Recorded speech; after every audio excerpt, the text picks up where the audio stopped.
अस्सलाम वालेकुम, this is me Mohammad Ehsan and welcome to my YouTube channel Nucleus Nursing, जहां हम चीज़ों को आसान तरीके से सीखते हैं। तो देखते हैं what we are going to learn today.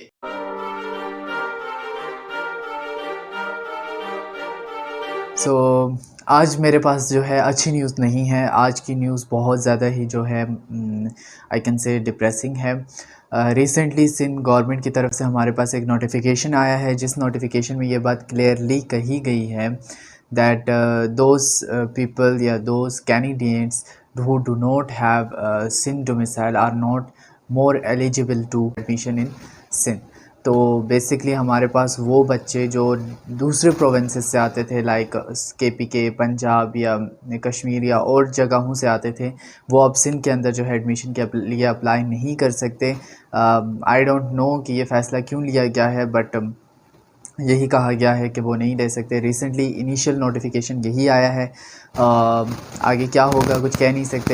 उस नोटिफिकेशन में ये बात क्लियरली लिखी गई है कि कोई भी स्टूडेंट जो है वो प्राइवेट सेक्टर में भी विदाउट सिंध के डोमिसाइल के एडमिशन नहीं ले सकता। तो अगर आप जो है हमारे इसी तरह की न्यूज़ से अपडेट रहना चाहते हैं तो प्लीज़ मेरे चैनल को सब्सक्राइब कीजिए और न्यू वीडियोज़ को देखते रहिए, ताकि आपको एडमिशन से रिलेटेड हर अपडेट टाइम टू टाइम मिलती Well, रहे। that's end up. If you guys really like my video, please give me a thumbs up, subscribe my channel and press the bell icon. Thank you. Allah Hafiz.